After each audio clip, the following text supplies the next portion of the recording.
चीनू बहुत ही ज्यादा आलसी था। उसका कोई भी काम करने का मन नहीं करता था। उसका एकमात्र काम था कि हर मंदिर में जाना और सारे भगवान के पास जाकर प्रार्थना करना कि हे प्रभु मुझे पैसे दीजिए। इसी तरह एक दिन। अरे तुम कहाँ जा रहे हो? आपको पता है ना, मैं इसी समय बाहर जाता हूँ। लाइए चाय लाइए। तुम्हारे बाहर जाने का मतलब है हर एक मंदिर में जाके धरना देना। हाँ, यही तो मेरा काम है। ये जितने समय तुम मंदिर मंदिर जाकर घूमते हो और पैसे दीजिए करते हो, उतने समय में अगर कोई काम ढूंढ लेते तो काम मिल ही जाता, जिससे तुम्हें कुछ पैसे मिलते। मैं पैसों की शक्ल देख पाती। आप चिंता मत कीजिए माँ, देखिएगा ऊपर वाला मेरी प्रार्थना जरूर सुनेगा। तुम्हें क्या लगता है कि ऊपर वाला तुम्हारी प्रार्थना सुनकर तुम्हारा सिर्फ मुँह देखकर तुम्हें पैसे दे देगा? बिल्कुल। फिर तो कोई भी संसार में काम ही नहीं करता, कोई व्यापार भी नहीं करता। सभी मंदिर में जाके धरना देते और पैसे ले लेते। माँ, वो कहते हैं ना कि भक्ति से ही मुक्ति मिलती है। ये करके सब कुछ पाया जा सकता है। मेरी भक्ति से ऊपर वाला मुझ पे निराश नहीं होगा। चलो मैं चलता हूँ।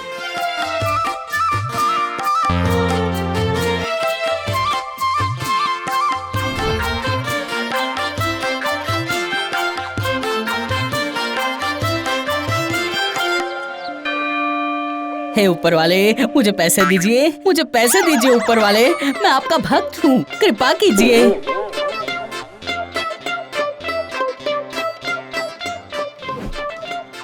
माँ, मैंने बाजू वाले ऊपर वाले से पैसे मांगे, लेकिन वो मुझे दे ही नहीं रहे हैं, इसीलिए मैं आपके पास आया हूँ। आप ही कुछ कीजिए ना, मुझे निराश मत करना। भला और कितने दिन मैं दरवाजे की ठोकरें खाता रहूंगा। माँ, ओ ऊपर वाले, अरे सुनो ना, अरे पैसे दीजिए ना, मुझे बहुत जरूरत है पैसे की। दीजिए ना पैसे, मेरी बात सुन रहे हैं ना? पैसे दीजिए ना। पिताजी, वो हर रोज मेरे पास ठीक 9 बजे आता है। मेरे पास ठीक 8:30 बजे आ जाता है। हाँ, मेरे पास से जाने के बाद ही वो आपके पास जाता है। दीदी के बाद वो मेरे पास आता है। पता है पिताजी, वो सिर्फ पैसे मांगता है। लोग मेरे पास सुंदर वर मांगते हैं ताकि मेरे जैसे स्वस्थ संतान उनका भी हो, लेकिन ये तो सिर्फ पैसे ही मांगता है, लेकिन मेहनत उसे कुछ भी नहीं कर रही। मैंने ऐसा पहली बार देखा है। मैं तो किसी को पैसे नहीं देती, मैं तो विद्या देती हूँ, लेकिन मेरे पास आकर भी वो पैसे ही मांगता है। अजीब इंसान है। माँ, वो हमारे पास रोज दोपहर में आता है और हमें सोने नहीं देता। पिताजी, कुछ तो कीजिए आप। हम सभी को उसे समझाना पड़ेगा कि सिर्फ पैसे मांगने से कुछ नहीं होगा, उसके लिए काम करना पड़ेगा। क्या उसकी समझ में आएगा? उसकी माँ ने उसे भी कई बार समझाया है। क्या वो कुछ समझ पाएगा? ऐसा बोलने पर तो काम नहीं बनेगा। हमारे बच्चे कब तक इस तरह का व्यवहार बर्दाश्त करेंगे? एक काम करते हैं, एक बार उसे पैसे देकर देखते हैं। मुझे लगता है कि एक बार पैसे मिलने पर वो ठीक हो जाएगा। पैसों की कीमत समझ में आ जाएगी। कोशिश करके देखिए, शायद समझ आ जाए। समझने में ही उसका कल्याण है। सुनो सभी, कल जब वो तुम लोगों के पास पैसे मांगने आए, तुम लोग सभी उसके सामने एक पोटली सोने के सिक्के फेंक देना, ठीक है?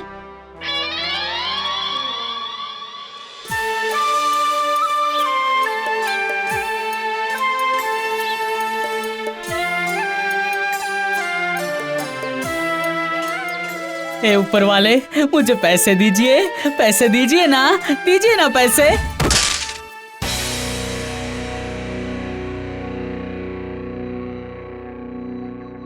अरे वाह वाह, ऊपर वाले ने मेरी बात सुन ली। ऊपर वाले की जय हो, ऊपर वाले की जय हो। मैं जानता था कि एक ना एक दिन आप मेरी भक्ति से प्रसन्न हो ही जाएंगे। चलो मैं चलता हूँ, ठीक है? एक एक करके चीनू हर एक मंदिर के पास जाता गया और उसके सामने एक एक पोटली सोने के सिक्के गिरते गए। चीनू बहुत खुश होकर अपने घर की तरफ चल पड़ा। माँ, माँ, अरे क्या हुआ? इतना चिल्ला क्यों रहे हो? बोलो तो। माँ, आपने बोला था ना कि बिना काम किए कुछ मिलेगा नहीं। देखिए देखिए, ऊपर वाला मुझ पे प्रसन्न हो गया और इतने सारे सोने के सिक्के प्रदान किए। देखिए। क्या सच में? इसका मतलब हम लोगों के दुख के दिन चले गए, है ना? जाकर बाजार से सामान ले आना, फिर मैं स्वादिष्ट खाना बनाऊंगी। कितने दिन हुए अच्छा खाना नहीं खाया, आज तो जरूर खाऊंगी। ये क्या बोल रही हो माँ? अगर एक बार पैसे खर्च करना शुरू कर दिया ना, तो पैसे अपने पास बचेंगे नहीं। पहले की तरह घर चलाओ ना। इन सोने के सिक्कों को बक्से में रख देता हूँ। अरे रे, इस लड़के को कब अकल आएगी?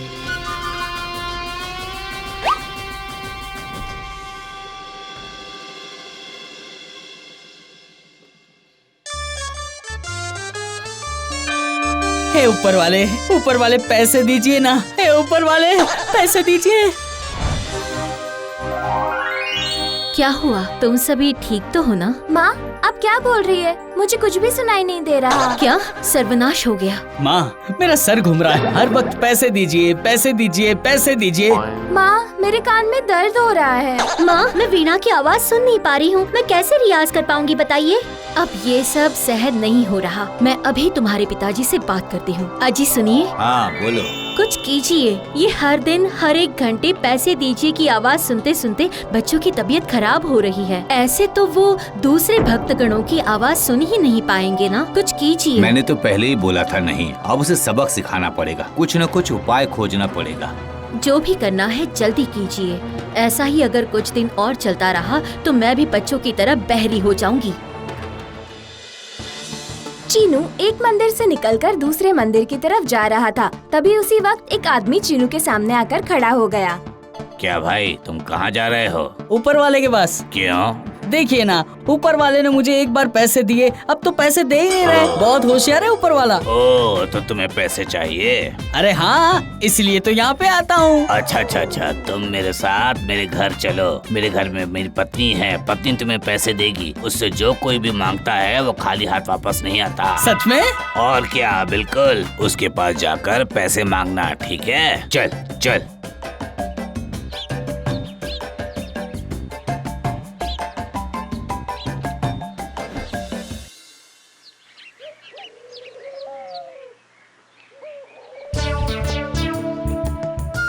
मैं ये किसके चक्कर में फंस गया हूँ? ये परिवार तो पहले से ही निर्धन है, ये मुझे अनाज तक नहीं दे पाएंगे, पैसे कहाँ से देंगे?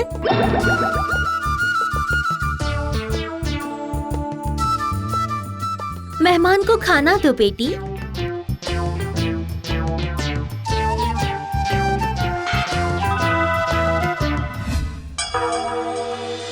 ये क्या, चावल के सिर्फ 2 दाने? मैं तो अपने घर पे थाली भरकर चावल खाता हूँ और 10 रोटी। देखो बेटा, हम लोग इतना ही कमाते हैं और बस 2 चावल के दानों से ही हमारा खाना पूरा हो जाता है। तुम्हारी माँ के पास पैसे हैं, तुम्हें 10 रोटी और 1 थाली चावल वो खिला सकती हैं। तुम अभी इतना ही खा लो, मैं बता रही हूँ, बस इतने से खाने से ही तुम्हारा पेट भर जाएगा।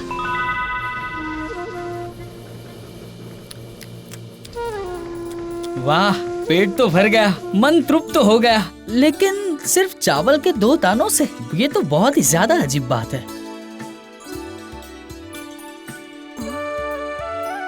सुनो, आप लोग कौन हो बताओ मुझे जल्दी। हम लोग तो मजदूरी करने वाले मजदूर हैं। तुम्हें तो पैसे चाहिए थे, तुमने मांगे? नहीं।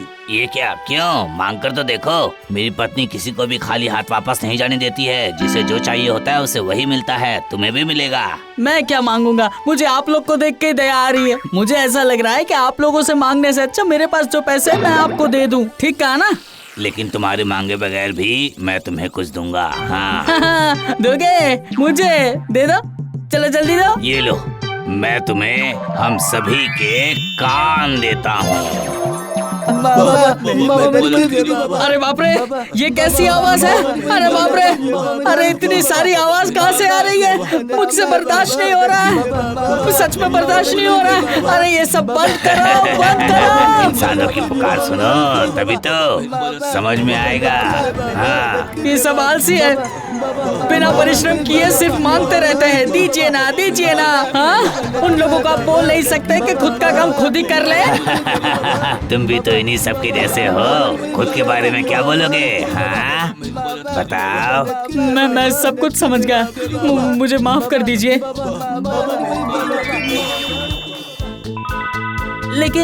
लेकिन सुख कैसे पाया जा सकता है, ये तो सिर्फ बता दो। चलो चलो मेरी पत्नी के पास चलो, इस सवाल का जवाब मेरी पत्नी दे सकती है, मैं नहीं। अरे सुनती हो, मेहमान के सवाल का जवाब दो। ये जानना चाहता है कि हमारे पास रुपये पैसे नहीं हैं, फिर भी हम लोग इतने सुखी कैसे हैं? पैसों से सुख मिलता है, ये किसने कहा? अरे सुख तो मन में होता है। जैसे कि मेरे बच्चे हैं, ये अभी बहुत छोटे हैं, लेकिन ये अभी अलग अलग तरह के काम करके खुश रहते हैं। मेरे पति हमारे लिए अनाज लाते हैं और वो खुश हैं, और मैं खाना बनाकर सभी को खिलाकर खुश रहती हूँ। जितना कमा पाओ उतने में खुशी खुशी जीवन व्यतीत करने से ज्यादा सुख और किसी चीज में नहीं है। अपनी माँ से भी पूछना, वो भी इसी तरह खुश रहती हैं। मैं आप लोगों को समझ गया हूँ और ये भी जान गया हूँ जितनी कमाई हो उतने में ही खुशी खुशी जीवन बिताने से सुख की प्राप्ति होती है। तभी ये जो धन है मुझे वो ऊपर वाले ने दिया था, लेकिन मैं इतना कंजूस था कि ये धन खर्च ही नहीं कर पाया। आज से मैं भी काम करूँगा और ऊपर वालों के द्वारा जो दिया धन है वो सारा का सारा गरीबों में बांटूंगा। अब मैं चलता हूँ। माँ, ओ माँ, मुझे सुख की प्राप्ति कैसे करनी है वो मुझे पता चल गया है माँ।